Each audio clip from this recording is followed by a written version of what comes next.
Salut. Ça va depuis le temps? Oh, je peux pas faire genre que tout est normal là. J'abuse. Je suis vraiment désolé pour cette longue absence. Je vous jure, c'est justifié. Il y a pas mal de bonnes raisons.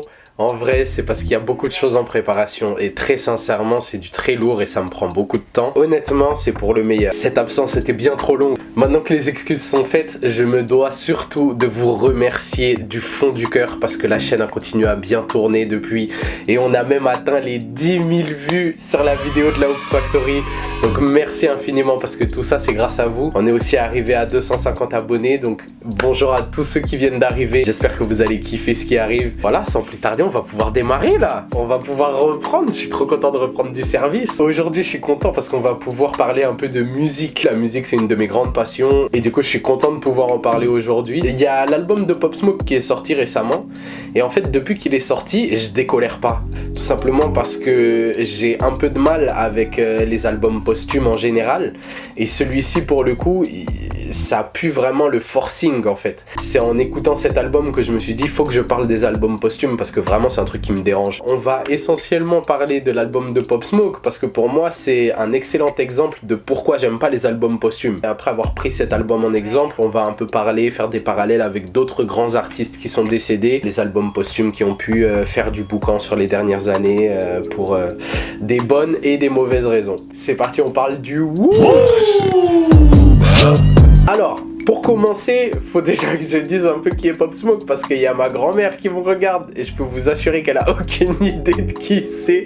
Pop Smoke, c'est un rappeur new-yorkais qui est décédé l'année dernière à l'âge de 20 ans seulement. Il travaillait essentiellement sur un style qui s'appelle la drill. Il se l'est un peu approprié à sa sauce et à la sauce new-yorkaise. C'est ça qui l'a fait vraiment passer un cap musicalement. Et le fait qu'il soit pris sous l'aile de 50 Cent, qui est évidemment une des plus grandes figures de l'histoire de New York et du rap en général. Malheureusement, il s'est fait assassiner l'année dernière et il nous a laissé plusieurs projets, mais aucun album avant de mourir. Son premier album était déjà un album posthume parce qu'il est sorti peu de temps après sa mort. Donc cet album là il a été très apprécié, que ce soit par la critique ou par les fans. Évidemment au niveau des chiffres il a vachement bien fonctionné, mais ça il faut savoir que pratiquement tous les albums posthumes fonctionnent super bien au niveau des chiffres parce que ça apporte évidemment une exposition, une effervescence autour du projet qui est pas la même que pour un album classique on va dire. Personnellement c'est un album que j'aime beaucoup, même si là je m'apprête un peu à tirer sur les albums posthumes. Il y avait énormément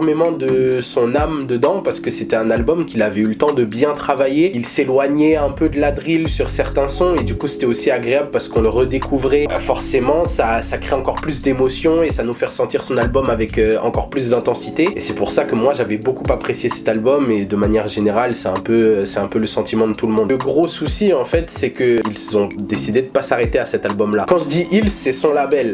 Et ça c'est très important de le savoir parce qu'en fait ça concerne pratiquement que son label. Son entourage n'a pas été impliqué dans cet album là, à part son entourage très proche, c'est-à-dire sa mère et son frère. Artistiquement, il y a déjà un premier décalage qui se fait parce que 50 Cent, qui était producteur exécutif de son premier album, n'a absolument pas été impliqué dans cet album là. On peut aussi noter 808 Melo, qui était son producteur pratiquement attitré. Il produisait les 3/4 de ses chansons. Il n'était pas non plus impliqué artistiquement dans cet album là et il en a parlé d'ailleurs sur les réseaux. Il respectait sa vision, son travail et qu'il aurait jamais laissé l'album sortir en l'état en fait. Maintenant comme je l'ai dit, il y a sa maman dedans, c'est même elle qui fait l'intro de l'album. On peut se dire que c'est une bonne chose en soi parce que forcément ça va permettre aussi à sa maman de manger un peu plus vu qu'elle va toucher pas mal d'argent sur l'album. Si elle de son côté, elle considère que l'album respecte la vision de son fils et permet de poursuivre son héritage, en soi c'est la maman, hein. Qu'est-ce que vous voulez qu'on lui dise? De manière plus large, l'entourage de Pop Smoke, les artistes principaux avec qui il a bossé, n'ont pas du tout apprécié l'album et ont tiré dessus sans problème sur les réseaux. Ensuite on peut parler tout simplement des limites des albums posthumes avec pour moi la première et la plus évidente, c'est le manque de matière. C'est criant dans cet album tout simplement parce qu'ils ont tellement dû récupérer et recycler des morceaux à moitié aboutis ou pour certains aboutis mais qui n'étaient pas forcément destinés à sortir comme ça que du coup ça donne en fait une impression de collage. Ils ont dû bomber à fond les featuring pour pouvoir créer un album qui soit suffisamment dense et suffisamment rempli. Donc là on a un album de 56 minutes, 20 morceaux. Pour vous donner une idée, hein, juste les featuring, Kanye West, Pusha T, 21 Savage, Breezy, Chris Brown, Future, Pharrell, Dua Lipa, Kid Cudi, Quavo, et il y en a encore d'autres. C'est un album de DJ Khaled là. Sans parler des featuring aussi sur les éditions de luxe, G Herbo, etc. Pop Smoke lui-même est connu pour ne pas se mélanger. I don't fuck with niggas. If you notice why I don't do songs with niggas, my tape ain't have nobody on it. We threw one and have no features. Yeah. Straight New York Pop Smoke. You know, cause I want to show niggas I don't need niggas. Yeah. And I don't really like niggas. You heard? These niggas be fake, they be corny.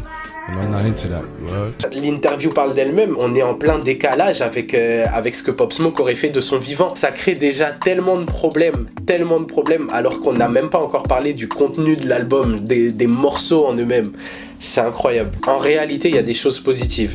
Mais les choses positives viennent pas particulièrement de Pop Smoke. Et c'est ça le problème. C'est qu'il y a certaines prods qui sont incroyables et que les featuring sont bien gérés entre guillemets. Et tout simplement parce que les artistes qui sont là, les gars, on parle de Kanye West, on parle de Pharrell, on parle de Pusha T. Quand on prend juste un des morceaux qui a le mieux fonctionné, Woo Baby, c'est un morceau avec Chris Brown, avec un sample de Nio dans l'instru. Oui, on va trouver des bons morceaux, mais c'est pas des bons morceaux grâce à Pop Smoke. On n'achète pas l'album de quelqu'un pour écouter des bons featuring. Maintenant, il y a quand même d'autres points positifs et qui viennent de Pop Smoke directement. Par exemple, le son Manslaughter avec... J'ai sorti mon meilleur accent.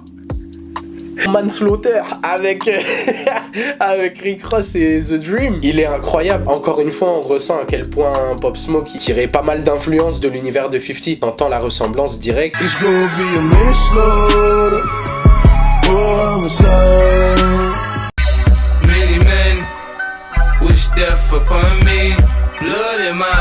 Il y a le son Coupe aussi que j'apprécie pas mal parce que c'est un morceau qui lui ressemble.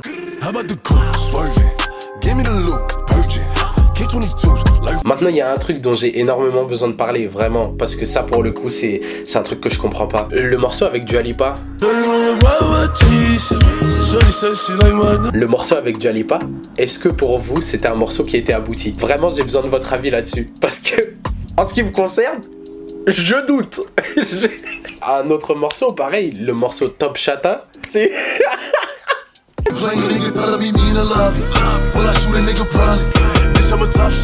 Les gars, on a connu Pop Smoke sur de la drill, ça donne l'impression de sortir de nulle part en fait. Pop Smoke sur une prod des Neptunes de ce style-là. À cet instant, l'individu que vous avez en face de vous ne savait pas qu'il allait faire une découverte exceptionnelle et que son intuition allait bel et bien le mener au moment du montage vers la vérité.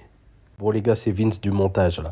J'avais raison en fait, je sentais qu'il y avait un truc pas net avec ce son, du coup j'ai fait mes petites recherches et je me suis rendu compte qu'en fait c'était pas la version originale et que la version originale avait fuité sur YouTube il y a 1 an déjà.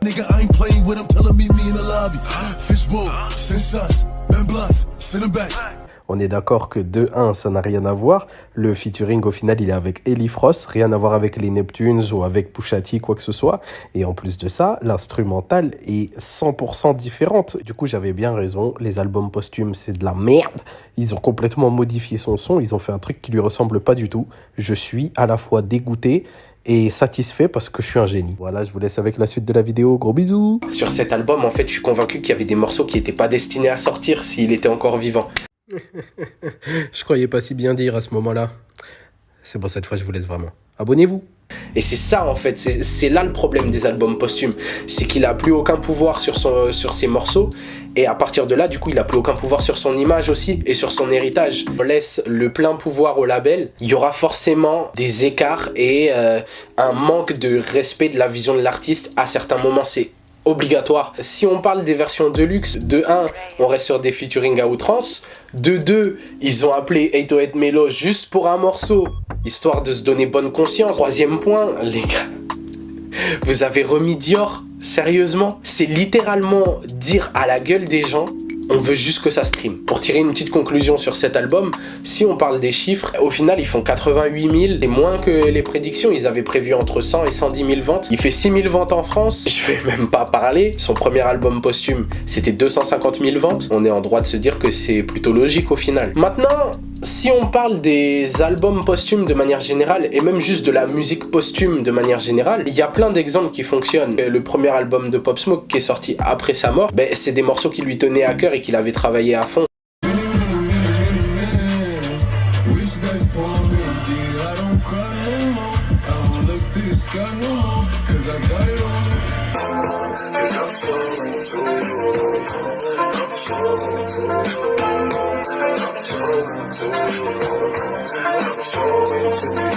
D'autres exemples assez récents, on a l'album de Juice WRLD qui était totalement fidèle à ce qu'il faisait de son vivant, tout simplement parce que c'était des morceaux pareils qui étaient déjà aboutis.